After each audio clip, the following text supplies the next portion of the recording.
to North of 60.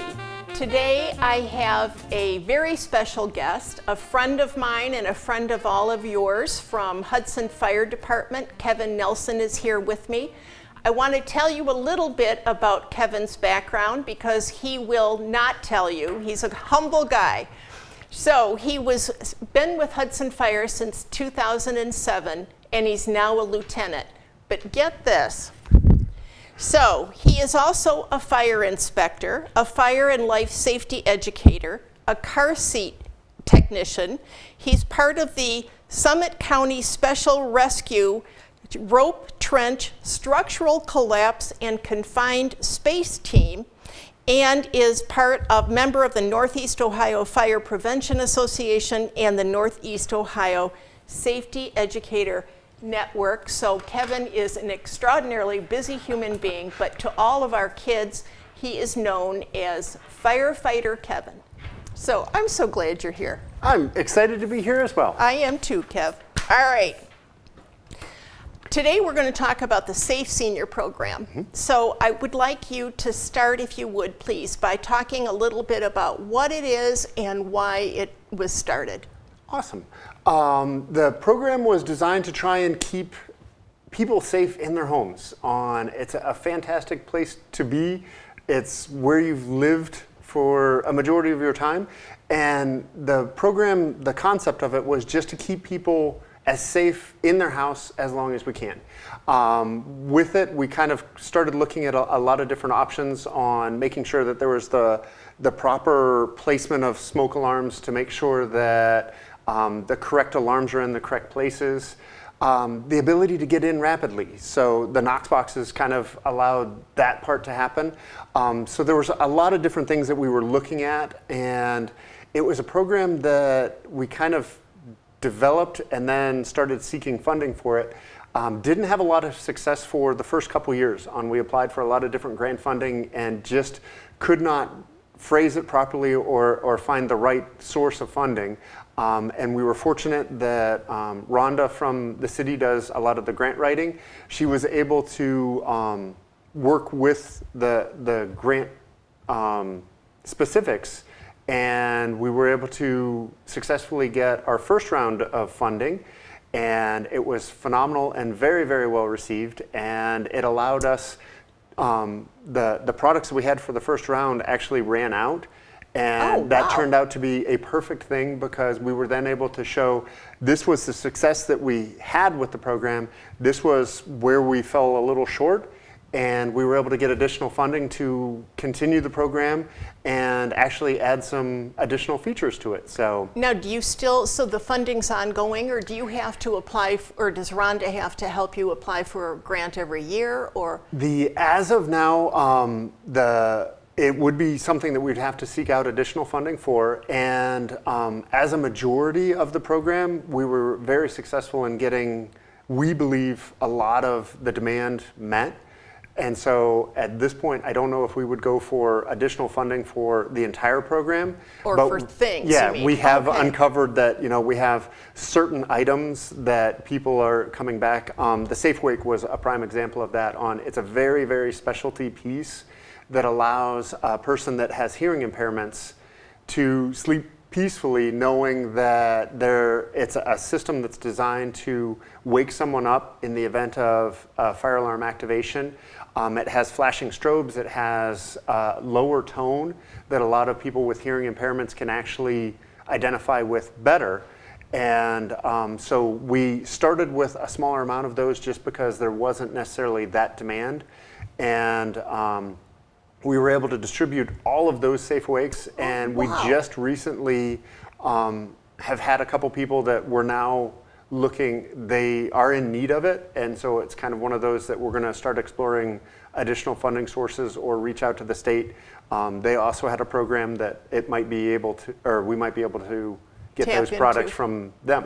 When did this all start? Like, when do you think you first applied for the very first grant? It was probably 6 or 7 years ago. We attempted to try and get the program rolling. It's been operational for about 3 years now. So, God, people just, rave about this, Kevin. They talk about how they do feel safer in their homes, and they learn stuff from. Do you do the actual home visits, or do you have some other gentlemen and women who do? We have a number of firefighters have kind of stepped up to be able to assist in all of that. The nice thing is a lot of times I will start with them just to make sure that we've kind of, they're comfortable with what they're doing.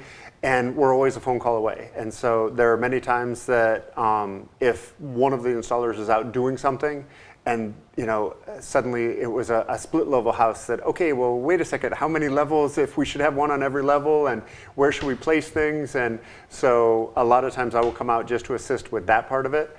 There are times that, depending on the timing of when the people want it, right now Tony Vilt is the person that's kind of spearheading our installations.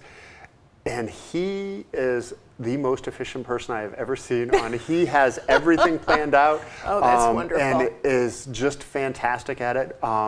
He has other jobs that he does, and so he is also a volunteer with Hudson EMS. He is a firefighter. He runs a restaurant, and he's closed on Mondays with the restaurant. So those are the days that he does all of his installs. So you guys are something. He is amazing. That is that. Now I would like to jump to the components because I think that they will lead to more questions. And before we even do that, tell everybody the biggest source of house fires. So biggest source of house fires, nationwide, it still falls into the unattended cooking and cooking mishaps. So kitchen fires are still the leading cause. In Hudson, we're very fortunate that I think we've done a great job of educating people on, the safety or kitchen safety and things like that. We do still have kitchen fires in Hudson. A lot of times they are able to be extinguished pretty rapidly. Yeah. Having fire extinguishers nearby, having a pot lid nearby. So I have to admit I'm kind of lazy I don't like having to clean up all the fire extinguisher dust. The lid does an amazing job. But for me, some of the surprising ones, I try and share things that we're finding trending in Hudson. And when I say trending, it's just it's a very easily preventable fire, but they're bathroom vent fans. So those small vent fans that are in bathrooms, people can have an exceptionally clean house. But because the way that fan is designed, it's designed to move air, so it's going to pull all the little dust around, but it works just like a jacket then. So it encases that fan motor in dust, and it either causes the fan motor itself to overheat and fail, or the dust itself catches on fire. But either way, some of the fires can lead to much larger losses. Sometimes just a smoke damage in a house can lead to thousands of dollars. By the time you have to have the carpets cleaned to get rid of that smoke smell, you have to have all of the furniture cleaned, you have to have walls all of painted. the walls, the hanging, just all of the clothes that were in the closet, all of those things start to pick up that smell. And so it needs to be cleaned, and it's such an easily preventable. If the power is disconnected to the fan, you can take off the housing, shop back it out, and it's one of those, if it happened once, twice a year, depending on how much use it has, then it's and nobody thinks about it. When you told me that, honestly, it never, I dust it like this with a duster. I never thought about taking it apart and cleaning the inside of our fans. Good lesson, very good lesson. Let's talk about the components. You start anywhere you want. What is it, and where do you suggest it goes, and all right. Perfect. Actually, the one that I did not bring in, house numbers, to be able to find the location. So is fantastic for safety services. Mailbox numbers are fantastic because it gives us that guidance on where we're heading. I'm also a big fan of on the house, just that reassurance of a lot of times mailboxes are all on one side of the street. So then that kind of gives us that guidance to make sure. We have a lot of different ways that we can find a house, but if we happen to get a call where I'm not necessarily at the station where I can easily look at our map where I can say, okay, it's 4 houses down from the fire hydrant or something like that. If I'm out on the road and that call comes in, there might not be the chance even for me to pull over and stop to enter it on the GPS. It's kind of one of those that we need to be able to find that house rapidly just from being able to get there. So thank you for mentioning that, because that was also cited by our police department as an issue with them. At night, they just can't find the location if they're out and about and they don't have time to plot it out. And the mailbox numbers should be reflective so that they are visible at night with the headlights. Yep. Thank you. All right. Sure. I'm crossing that one off my list. Awesome. All right. And then the next thing is the easy entry into the house. So in Hudson, in a commercial setting, we have all of our commercial buildings if they were built new, they have to have a Knox box. So the schools, the banks, the pharmacies have a Knox box that is installed right on those buildings. We were able to, because it's a very secure way to house a key, we kind of rolled that into our residential program. So there are other key boxes that were less money, but in terms of security and safety, we want to make sure that the residents are safe, but we also want to make sure that we have a very understandable way that we're accessing these keys. So in order for me to get the Knox box out, I have to type in a code in my vehicle that is my code. So no one else has my code. It then releases the key, allowing me to then open. So our master key opens those Knox boxes. From there, inside, the resident puts their key, or the business has their key inside. It allows us, without damaging a building or a door, we can rapidly make entry into the building, assess whatever needs to be done. More importantly, especially on the medical side of things, if it was a medical emergency, we can now re-secure the house. So the worst thing would be if we had to break a door, we now have to maintain security of that house. So we're going to send I've never thought of the that. emergency Sure. services out, but we can't just leave a broken door at the front of the house. Right. So at that point, we either have to re-secure it with a padlock or something along those lines. This allows us to rapidly get in, take care of the patient, and then get out with the house still being secured. Questions? Sure. I'm the homeowner. Do I put the key in and then that's it? It's locked in there until you need it. So actually, what you would do is provide us with the key, because we would be the only ones that can open it, and we can be the only ones that would relock it. So I give it to So you. you would give it to us. Typically, we'll put it on a wristlet, because we didn't want it to be just a single key that lives in the key box, because it's going to wind up in a pocket. Because if you have a lot going on, you need your hands free to be able to take care of whatever you need to take care of. So we put it on our wrist. That way you know exactly where it is. And then when you go to leave, you can re-secure it back into the box and then re-secure the Knox key. The only people that have access to these, so they are in all of the ambulances, they're in all of the chase cars for EMS, they're in the fire duty cars, and then they're also in the large apparatus of the fire department. Police do not have the Knox system, because at that point it's not necessarily a law enforcement feature, it's more of the safety feature for emergency services.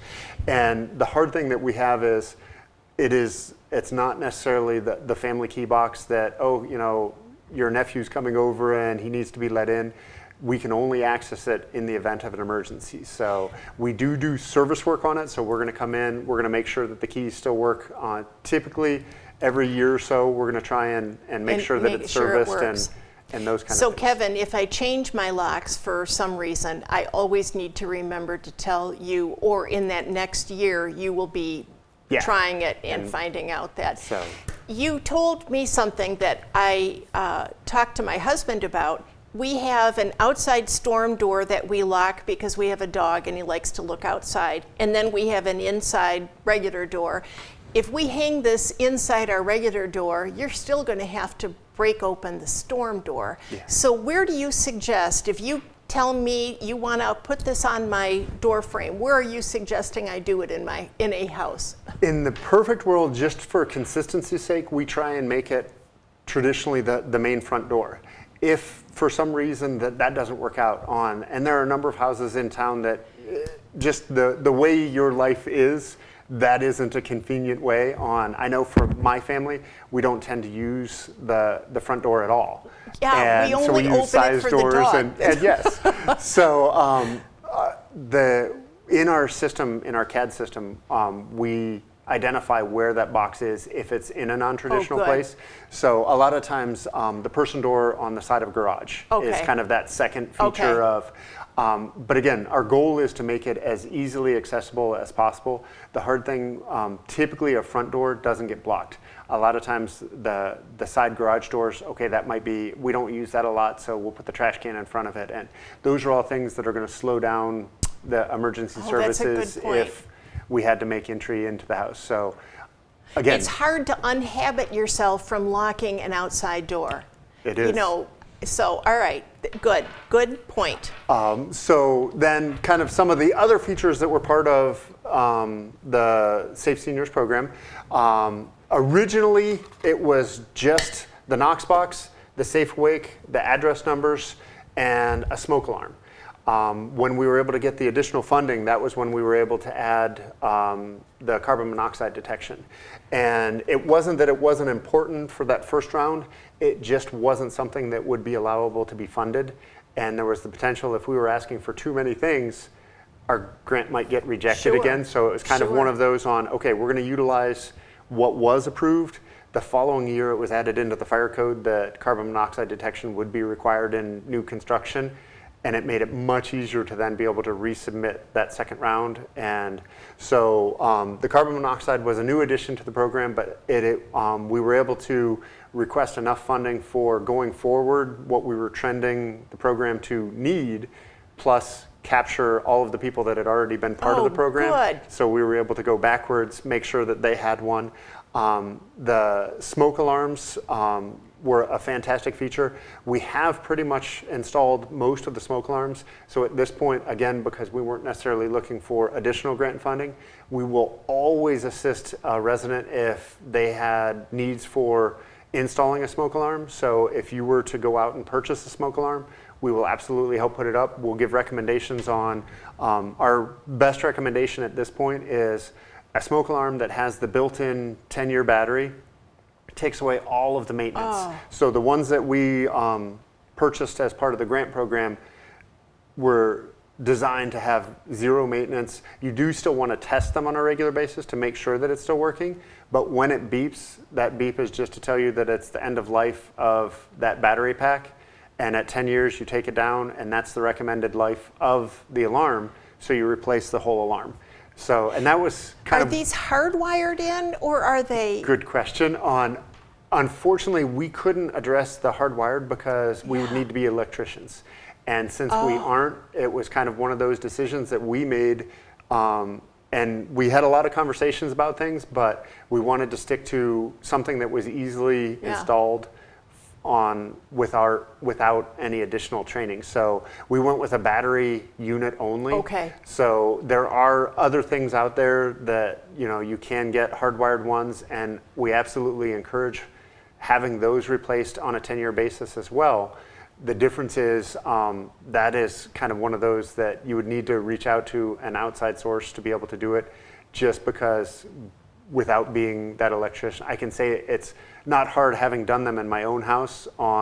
It's a wiring harness that you can literally unplug and plug the new one in if you're buying the same units, but it is something that we can't necessarily, I can give you guidance on it, but I can't necessarily be the one to do all of the installs with it.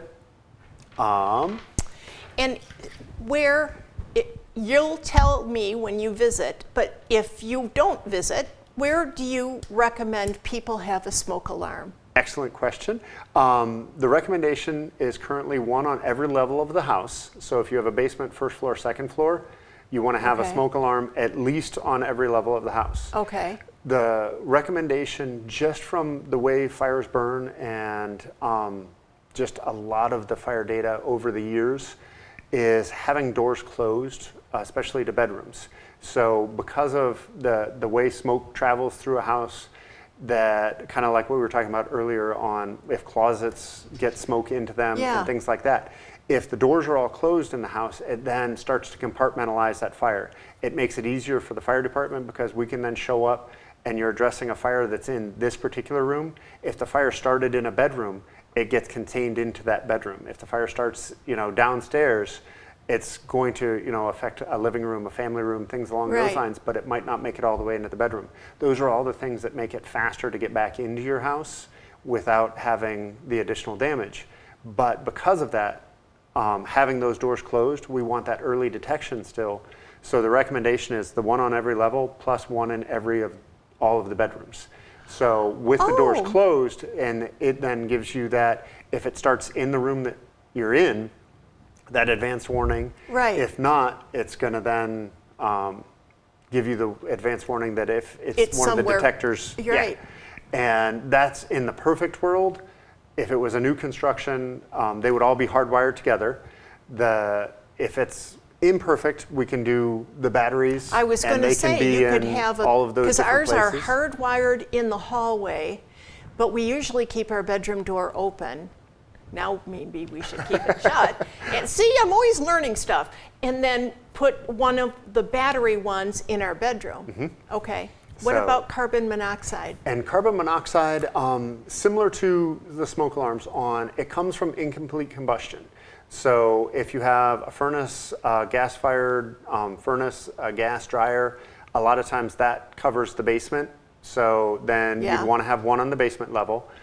You want to have one outside of the sleeping rooms because carbon monoxide has the tendency to kind of lull you to sleep. So you want that jarring alarm to wake you up to let you know if it's an overnight event that you need to get out. And so we recommend one outside the sleeping area or right in the sleeping area. So if it was kind of one of those, most of the time the hallway can cover a lot of the rooms. But if you only had, a master bedroom on the one side, just to have one there. And then a lot of times on a first floor, if you have a gas fireplace, if you have a gas stove, if you have upstairs laundry room, so you want to have one on every level with a gas-fired appliance plus any of the sleeping rooms. So a lot of times it works out to basically one on every level of the house. And they do sell alarms now that do dual features. So it can be a smoke alarm that also has a carbon monoxide detection in it. It has greatly improved over the years. When I first started in the fire service, that was always kind of that. The technology was different. So a smoke alarm typically would last about 10 years and a carbon monoxide would last 3 or 4 years. And so when you combined them together, you had something that was failing in 2 years or 3 years. Now the technology has improved drastically that it can survive that 10 years with. Do you recommend that dual unit? It is a fantastic feature. I'm also still a big fan of just the plug-in. And there isn't a real requirement. The carbon monoxide will mix readily with regular room air. So to have it plugged in on a battery, to have it up in the ceiling, it can be in a lot of different places.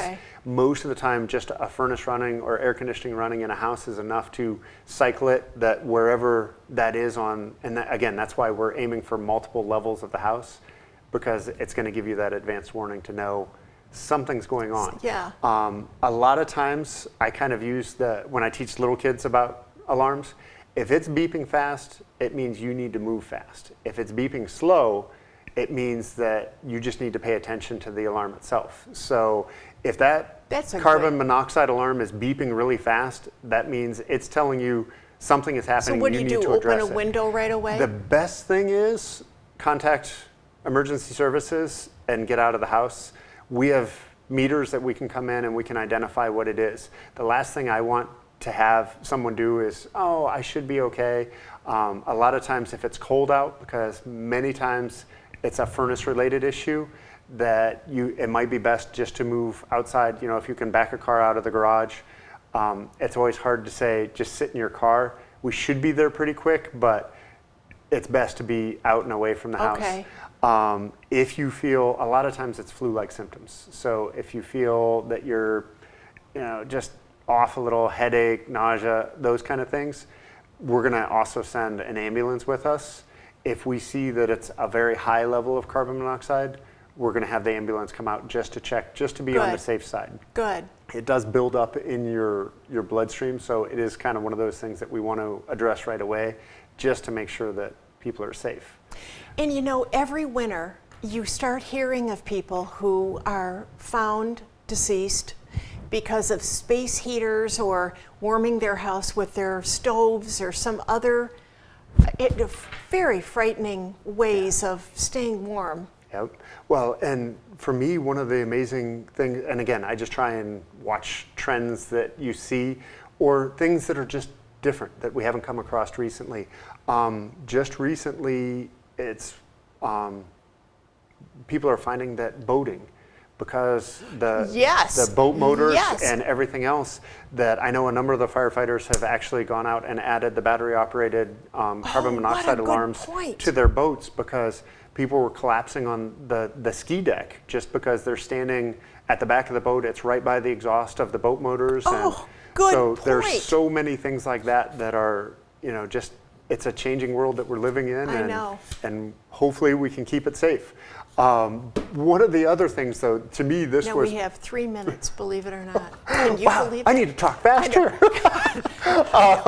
The biggest thing that I wanted to share was the Safe Wake. This was a neat product that we found. It was kind of a partnership with the staff at Laurel Lake. It's an alarm that when it goes off, it cannot detect any smoke on its own. So it has to have a smoke alarm that's going to activate to give that 3 pulse to say it's going off. Is this going to be really loud? No, I'm not going to actually have it go off. It is a lower tone that will go off from this unit. And so that higher pitch from the smoke alarms, if you have hearing loss, a lot of times those higher sounds are the first things to start to go. So it rebroadcasts at a lower tone. The light flashes, but the other big part of it is it has this part of the unit would go under the mattress. So in the event of an activation, this part would then start to shake. So it kind of rumbles, and it lets you know then that something is happening. So it's only about the size of like a small McDonald's hamburger. So you're not going to feel it when you're lying down. Yeah, you wouldn't feel it under the bed until it goes off. And having been in the rooms as we were testing to make sure that they go off, you can typically feel the floor rumbling in the bedroom. So you don't even have to be by the bed. No You can kidding. feel it shake that much. What an excellent idea. It was amazing. And we've had people that they've had zero hearing their entire lives, who have thanked us saying that was always a concern, that they were never sure, and they didn't even know it was a product that was available for them. So a lot of it, again, came from great partnerships with working with the area on. We did a lot of research with the school, and we were able to roll this program out for a lot of the students as well that had hearing loss, and it was something that we revised that grant funding. I never thought about that. It would be for more than seniors. Yep. Now, we got 59 seconds. How do if I want to participate in this program and have you or Tony come out, how do I do that? You can contact the fire department. We will put you onto the list just from that phone call. You can go online on the city webpage. If you go to the fire department part of the city webpage, you can enroll there. So there's lots of different ways. But a phone call will do it. A phone call to us is the fastest thing, and Kevin, it gets you on the list. I never ever feel like I have enough time with you. It goes by so quickly. We will have, after this show, we will give you the phone number that you can call for the Hudson Fire Department, and you can let them know that you're interested in the Safe Senior Program, and we'll put the website there as well so that you know how to traverse through the city website and find them and sign up that way. I highly recommend it for absolutely any of us, younger or older than 60. Thank you so much for watching, Kevin. I love talking to you. Thank you for being here. Sure. All right, bye-bye.